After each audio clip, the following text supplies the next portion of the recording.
So we've just finished the bait digging, just got the crabs, we've had a little fish this morning, bugger all. Nice day today, as you can see, 22 degrees, just caught in this traffic as we're heading back.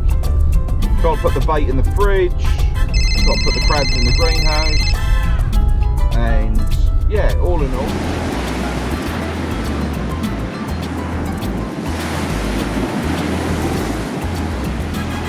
See a short little chuck out, not far, 2 hooks. Let's see how we get on. Make note of when things happen, and then, you know, the picture comes clearer. But I was at this venue not so long ago on a slightly bigger tide, and the fish came at sort of 2 hours before.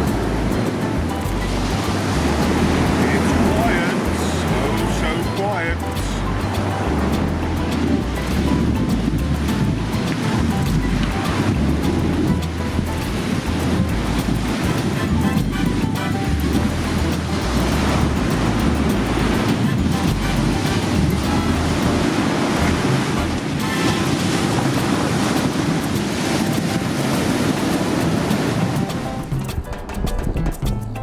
Wave in a minute.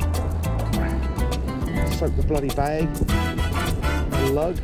Where is it all? 1, 2.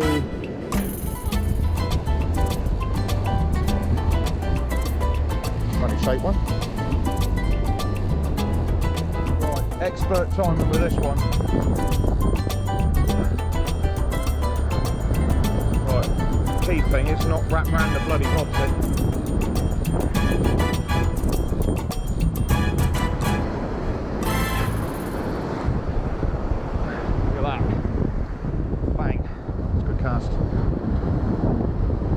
Too much line out to get around that groin.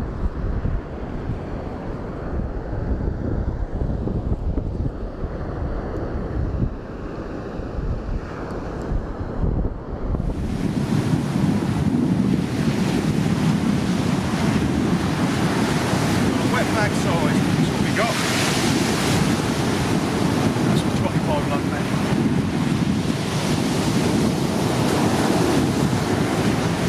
One for the tide coming up.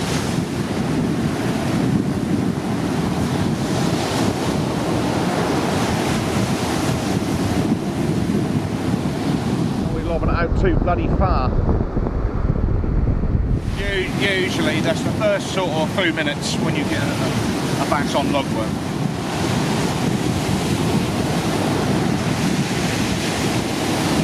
Weaver fish here. Got a weaver fish, kids in the water there, got a surfboard, paddling around. I hope they got something on their feet. Let's force it on.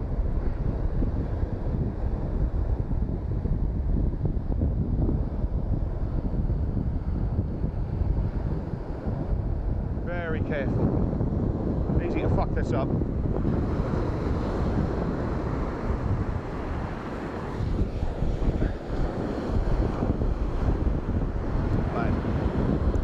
Not bad.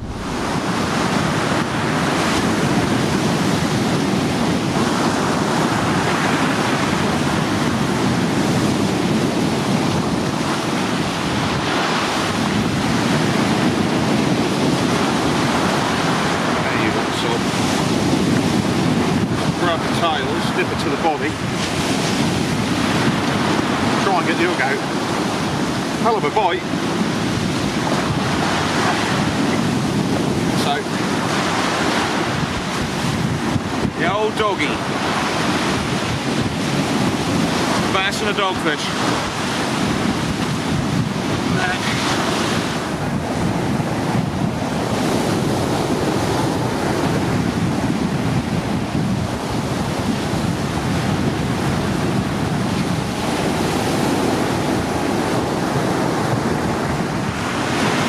You've got the target speed.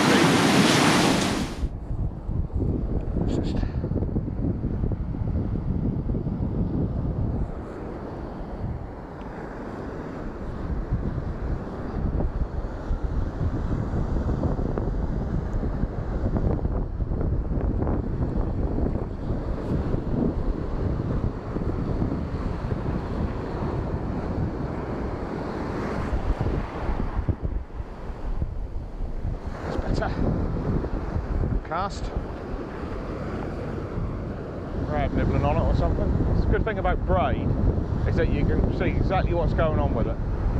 So when you cast, I mean the tide's going that way, so it's wind against tide out there. But when you cast, you know, if anything, you're better to walk this way a little bit and then cast. You know, if you any sort of mistake and then you can be right in amongst the fucking the groin. I've done that a few times. There you are, that's better. That's better. That's better. That's a fish. That's a fish. That's a fish. That's a fish. Something has grabbed it. That took a while. Just keep it coming. Keep it coming. That's either. That's not a monster. There's something rattling there. Might be a flatfish. Boy, whack that.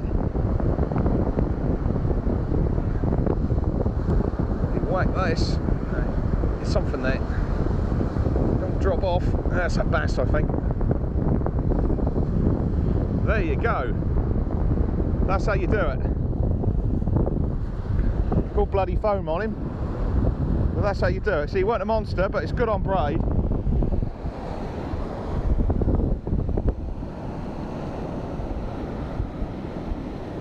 It's on the small hook.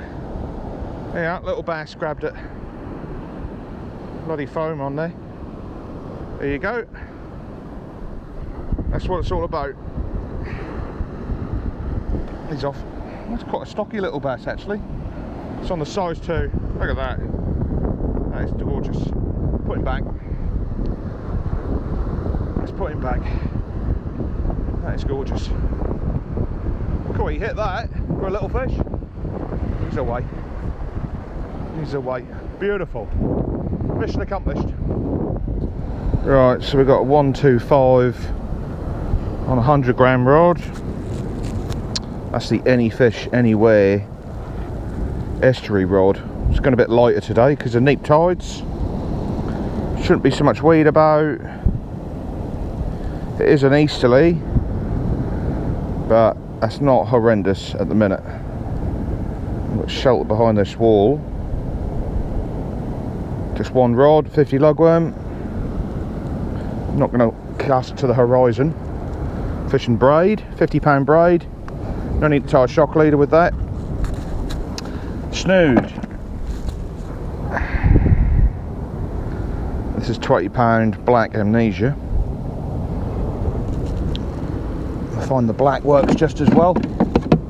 Fish don't seem to care, not with baits anyway. Never tried it lure fishing. It'd probably work.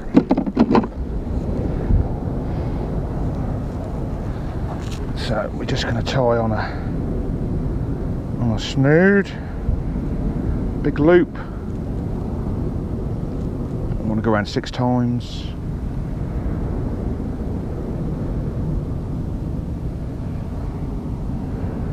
This black stuff does not quite well. Pull it together like that. You just use a nail to find it and just pull it tight. Probably be alright like that, but I just like to give it a little bit of TLC. I sort of snip off and leave about 1 inch, like so, and then I just grab the braid and the mono or the leader, whatever you want to call it, and I just give it a little tug, and then I give the loose end a bit of a tug as well. And that's it. Now a big fish, that just they're starting to slide. That will slide on the braid. So a big fish, that will slide down.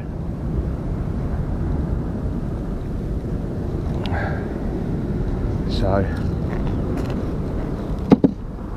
I usually find that's good enough for these fish.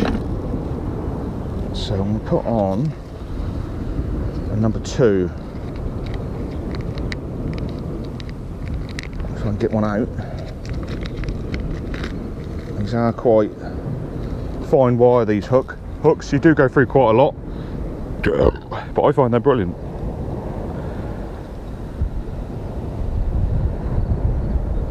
Absolutely brilliant. Just check and make sure we've got the length of the hook right.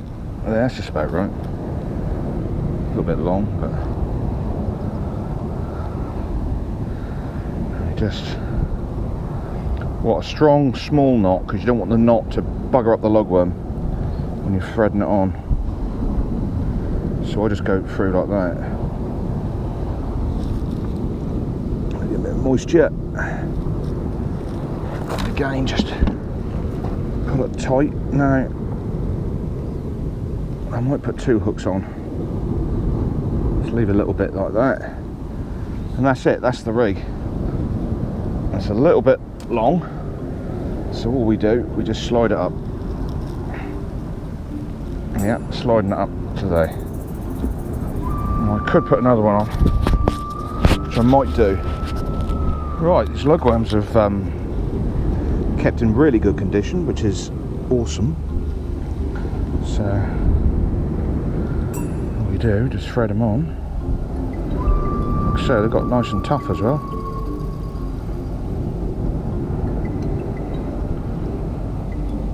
If you can get hold of good bait, keep it in optimum condition, that's an absolute winner. And there's some crumpet turned up. I'm loving this lug one.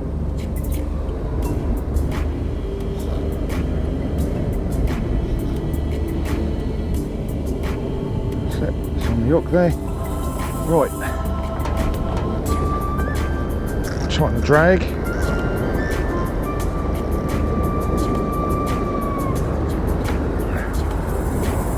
Tighten the drag. And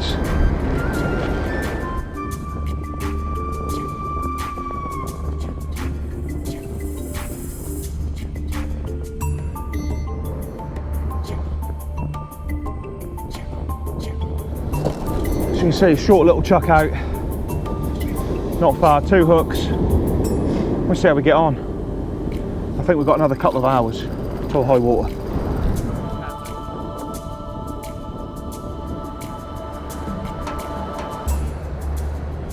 See, with the bass you usually get a dancing tip.